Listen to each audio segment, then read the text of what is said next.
प्रवासी महिलेवर चाकूने प्राणघातक हल्ला करून तिची लूट करणाऱ्या ऑटो रिक्षा चालकाला अवघ्या 48 तासात अटक करण्यात पनवेल शहर पोलिसांना यश आले आहे.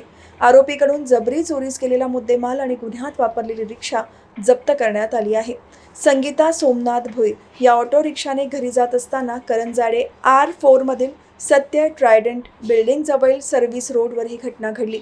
रिक्षा चालकाने रिक्षा बंद पडली आहे असे सांगून रिक्षा थांबवली आणि पीडित महिलेच्या गळ्यावर, छातीवर आणि पायावर धारदार चाकूने वार करून तिला गंभीर जखमी केले. त्यानंतर आरोपीने जबरदस्तीने महिलेचे सोन्याचे मंगळसूत्र, सोन्याची चैन, मोबाईल फोन आणि रोख रक्कम हिसकावून तिला रस्त्यावर सोडून पलायन केले. या घटनेची तक्रार पनवेल शहर पोलीस ठाण्यात दाखल होताच गुन्ह्याचे गांभीर्य लक्षात घेऊन सहाय्यक पोलीस आयुक्त पनवेल विभाग यांच्या मार्गदर्शनाखाली 4 विशेष पथके तयार करून तपास सुरू करण्यात आला. तसेच नवी मुंबई पोलीस आयुक्तालयाच्या आदेशानुसार गुन्हे शाखेकडून समांतर तपास करण्यात आला.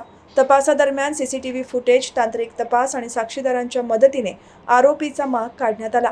एका प्रत्यक्षदर्शी साक्षीदाराकडून रिक्षाच्या क्रमांकातील शेवटचे 4 अंक मिळाल्यानंतर पोलिसांनी त्या आधारे संशयित रिक्षांचा शोध घेतला.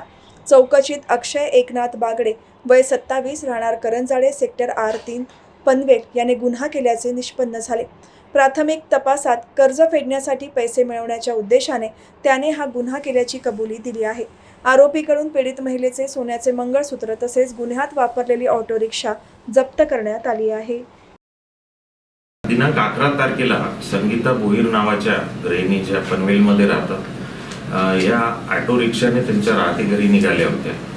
तेव्हा ऑटो रिक्षा चालकाने एका निर्जन ठिकाणी नाल्याच्या वर ऑटो रिक्षा बंद पडली हे कारण सांगून ऑटो रिक्षा थांबवली आणि मग तिच्यावर चाकूने वार केले, प्राणघातक हल्ला केला आणि त्यांच्या गळ्यातील मंगळसूत्र, चैन, त्यांच्याकडे असलेली पर्स ही हिसकावून घेतली आणि त्या महिलेला तिथंच तसं सोडून ऑटो घेऊन फरार झाला होता. या अनुषंगाने पनवेल शहर पोलीस स्टेशन येथे गुन्हा दाखल करण्यात आला जबरी चोरीचा. गुन्ह्याचं गांभीर्य ओळखून ACP पनवेल ढोले यांच्या सुपरविजन खाली आपण 4 पथकं तयार केली होती. CP सरांच्या आदेशाने क्राईम ब्रँचने सुद्धा पॅरलल इन्व्हेस्टिगेशन सुरू केलेलं होतं. यामध्ये चॅलेंज असा होता की ऑटो रिक्षाचा क्रमांक आपल्याला माहीत नव्हता. तांत्रिक तपास केला, फुटेज तपासले तरी क्लू लागत नव्हता. मग त्या घटनेच्या वेळी कोणी ही घटना पाहिली का, उपस्थित होतं का, या अनुषंगाने आमच्या पथकांनी तपास सुरू केला. मग प्रत्यक्षदर्शी साक्षीदार निष्पन्न केले होते. मग त्यापैकी एका साक्षीदाराने ऑटो रिक्षाचे शेवटचे 4 आकडे नंबरमधले पाहिले होते. त्यांना सिरीज किंवा कोड माहीत नव्हता.